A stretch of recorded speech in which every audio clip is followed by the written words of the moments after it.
दोस्तों, लोग एक दूसरे से प्यार करते हैं और फिर प्यार करने के बाद कुछ जोड़े ऐसे होते हैं जो घरों को छोड़ करके अपने घर वालों को धो करके घर से फरार हो जाते हैं।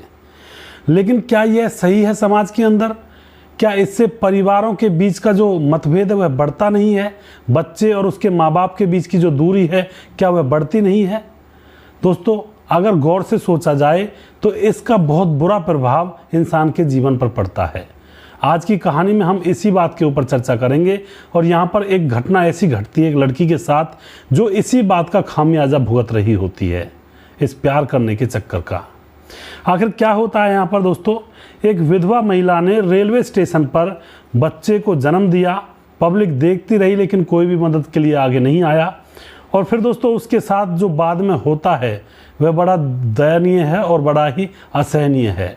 आखिर उस लड़की का रेलवे स्टेशन पर बच्चा क्यों हुआ, वह घर क्यों नहीं हुआ, और क्यों आखिर वह रेलवे स्टेशन पर ही आकर रह रही थी, और आखिर क्या कारण था जो उसे इस परेशानी से गुजरना पड़ा। वीडियो को अंत तक जरूर देखिएगा। नमस्कार, मैं हूं सुदेश कुमार और ब्रेन डिमांड चैनल में आपका स्वागत है। यह घटना झारखंड के मनोहरपुर की है दोस्तों। यहाँ पर क्या होता है, एक सावित्री वाड्रा नाम की एक लड़की रहती है और वह अपने माँ बाप के साथ खुश है, पढ़ाई लिखाई कर रही है। और एक आज़ाद नाम का लड़का होता है जो कि उड़ीसा का रहने वाला है। जो सावित्री वाड्रा होती है उस लड़के से प्यार करने लगती है और जो आज़ाद होता है वह भी उससे प्यार करने लगता है। दोनों एक दूसरे के साथ घूमते हैं, होटलों में जाते हैं, खाना खाते हैं, मौज मस्ती करते हैं। इसी तरह से उनका अब फिलहाल रूटीन बन चुका था। धीरे धीरे समय गुजरता है तो अब सावित्री वाड्रा के माँ बाप को पता लग जाता है कि उनकी बेटी आखिर क्या गुल खिला रही है। तो सावित्री वाड्रा के जो माँ बाप होते हैं वह उससे कहते हैं कि तू उस लड़के से दूर रहे, यह अच्छा नहीं है, इस तरह से घूमना फिरना हमारी नाक को क्यों समाज के अंदर कटवा रही है। लेकिन बेटी नहीं मानती है और बेटी जब नहीं मानती है तो अब वह अपने प्रेमी आज़ाद से बात करती है कि हमारे माँ बाप हमको मिलने नहीं देंगे और वह बीच में रोड़ा बनेंगे। क्यों ना हम रोड़ा बनने से पहले हम एक दूसरे के साथ शादी कर लें, घर से भाग जाएं। तो जो आज़ाद नाम का लड़का होता है वह भी उसकी बात को मान लेता है और फिर एक दिन सावित्री वाड्रा और आज़ाद दोनों एक दूसरे के साथ भाग करके लव मैरिज कर लेते हैं। लव मैरिज करने के बाद आज़ाद सावित्री वाड्रा को अपने घर ले जाता है। वहाँ पर आज़ाद के माँ बाप कहते हैं कि ये कौन है? आज़ाद कहता है कि माँ बाबू ये आपकी बहू है। तो पहले तो आज़ाद के माँ बाप अपने बेटे आज़ाद को ही कूट देते हैं कि तूने बहू कर ली, तूने शादी कर ली और हमें बताया भी नहीं। लेकिन आज़ाद अपने माँ बाप को जैसे तैसे मना लेता है कि मम्मी पापा, परिस्थितियाँ ही कुछ ऐसी थी कि मुझे इसके साथ शादी करनी पड़ी। तो माँ बाप होते हैं, वह कहते थे ठीक है कोई बात नहीं। अब यहाँ पर सावित्री वाड्रा अपने पति आज़ाद के साथ अपने ससुराल में रहने लगती है और अपने घर पर अपने पिता की नाक वह कटवाई चुकी थी। पिता के आस पड़ोस के लोग पिता को बड़ी बड़ी उल्टी सीधी बातें सुनाया करते कि बेटी को क्या संस्कार दिए हैं, लड़के को लेकर भाग गई। इस तरह की बातें सावित्री के पिता और माँ को और उसके भाई को सुननी पड़ती थी। अब यहाँ पर क्या होता है दोस्तों, शादी के 4 महीने गुजर जाते हैं तो सावित्री वाड्रा गर्भवती हो जाती है और बड़ी खुश है कि अब मैं माँ बनने वाली हूँ। और उसके बाद क्या होता है दोस्तों, एक दिन की बात है, उसका जो पति होता है आज़ाद, वह कहीं शहर जाने की तैयारी कर रहा होता है, बाइक को धो रहा होता है। पत्नी कहती है कि कहाँ जा रहे हो जी? आज़ाद कहता है कि मुझे आज शहर जाना है, कुछ काम है बहुत ज़रूरी। तो जो सावित्री वाड्रा होती है वो अपने काम धंधे में लग जाती है और आज़ाद मोटरसाइकिल में किक मारकर शहर की तरफ रवाना हो जाता है। लेकिन दोस्तों कुछ दूर जाने के बाद उसका एक्सीडेंट हो जाता है और एक्सीडेंट भी बड़ा भीषण था। एक्सीडेंट होने के बाद उसकी मौत हो जाती है और इधर घर वालों को जब पता चलता है तो सावित्री वाड्रा ज़ोर ज़ोर से रोने लगती है और उसके सास ससुर भी रोने लगते हैं। लेकिन यहाँ पर एक बात ऐसी होती है, जो उसकी सास होती है वह बार बार यह कह रही होती है कि हमारे बेटे को यह खा गई सावित्री, इसका पैर इस घर में ऐसा पड़ा कि मेरे बेटे की ही मौत हो गई। तो यह ताना उसको सुनने के लिए मिल रहा था। अब यहाँ पर मौत तो हो गई थी आज़ाद की, उसके बाद अंतिम संस्कार की प्रक्रिया की जाती है और फिर दूसरा दिन होता है।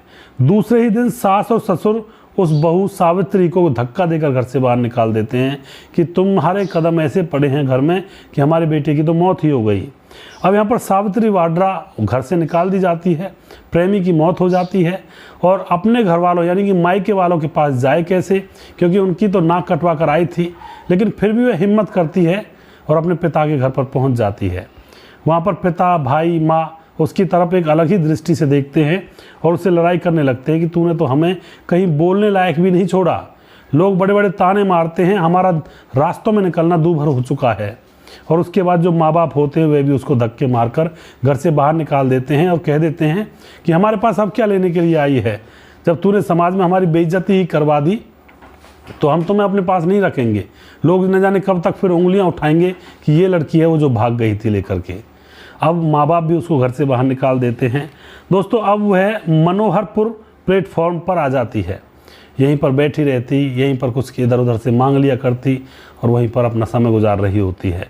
जो पेट में बच्चा था 4 महीने का, धीरे धीरे वह बड़ा होने लगता है, पेट फूलने लगता है और एक दिन वैसा आता है कि अब उसको प्रसव पीड़ा होने लगती है, पेट में दर्द बन जाता है। वहीं प्लेटफॉर्म पर ही बच्चा पैदा होने लगता है। लोग इकट्ठे होकर तमाशा देख रहे थे, लेकिन किसी ने भी उसकी हेल्प नहीं की, ना ही कोई उसे हॉस्पिटल ले जाता है और ना ही वहाँ पर CRPF या फिर पुलिस के कोई जवान थे उस जगह पर। बच्चा पैदा हो जाता है, ठीक दोपहरी का समय था। उसके बाद दोस्तों अभी भी उसको कोई नहीं पूछ रहा होता है और बच्चे को जन्म देने के बाद उसको कपड़े में लपेट कर वह वहीं पर बैठी रहती है। 3 दिन गुजर जाते हैं भूखी प्यासी, उसको कोई कुछ खाने के लिए भी नहीं देता है। तो वहाँ पर भूखी प्यासी बैठी हुई थी, लोग आते इकट्ठे होकर देख जाते, तरह तरह की बातें बनाते कि न जाने किसका बच्चा है, कहाँ से आई है, कौन है ये, और वहाँ से चले जाया करते।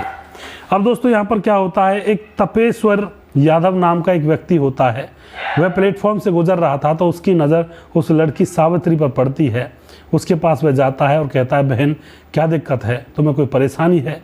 सावित्री उसको देखकर रोने लगती है और कहने लगती है कि मैंने 3 दिन से 4 दिन से खाना भी नहीं खाया है, किसी ने मुझे खाना नहीं दिया।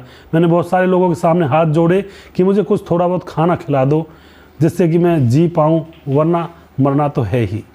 दोस्तों तपेश्वर उसकी बात सुनता है तो वह भी परेशान सा हो जाता है कि आज का ज़माना कैसा है। एक औरत तड़प रही है भूख से, बच्चे को गोद में लिए हुए है, वह कंबल में लपेटा हुआ है।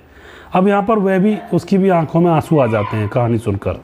उसके बाद तपेश्वर उसको खाना खिलाता है, नहलाता धुलाता है, अच्छे कपड़े पहनाता है और पुलिस को बताता है। पुलिस आती है, उसको हॉस्पिटल ले जाती है और फिलहाल वह ठीक है दोस्तों। पर अब यह सवाल उठता है कि अब वह जाए तो कहाँ जाए। ना उसका मायका है, ना उसका पीहर है और ना ही कोई आस पड़ोस के लोग हैं, कोई भी तो सहारा नहीं रहा। तभी बुजुर्ग लोग कहते हैं कि लव अफेयर और लव मैरिज अगर करते हैं बच्चे और बच्चियां तो उनका ये समझ लो, लड़की का तो मायका छूट जाता है, लड़के का अपने घर वालों से नाता टूट जाता है। क्योंकि जो लड़के और लड़कियां लव अफेयर करते हैं तो इसका मतलब सीधी सी बात है, घर वालों को धोखा देते हैं, अपने प्रेमी और प्रेमिका से मिलने के लिए जाते हैं तो उनकी रग रग में धोखा समा जाता है। बहाने बना बनाकर अपने प्रेमी से मिलने के लिए जाते हैं ये लोग, और फिर जब ये एक दूसरे के साथ शादी कर लेते हैं तो कोई गारंटी नहीं है कि एक दूसरे के साथ ये ईमानदारी से रह सकें, क्योंकि झूठ बोलने की आदत पड़ चुकी होती है। तो हो सकता है एक दूसरे से भी ये झूठ बोलें और अपनी गृहस्थी को तबाह कर लें।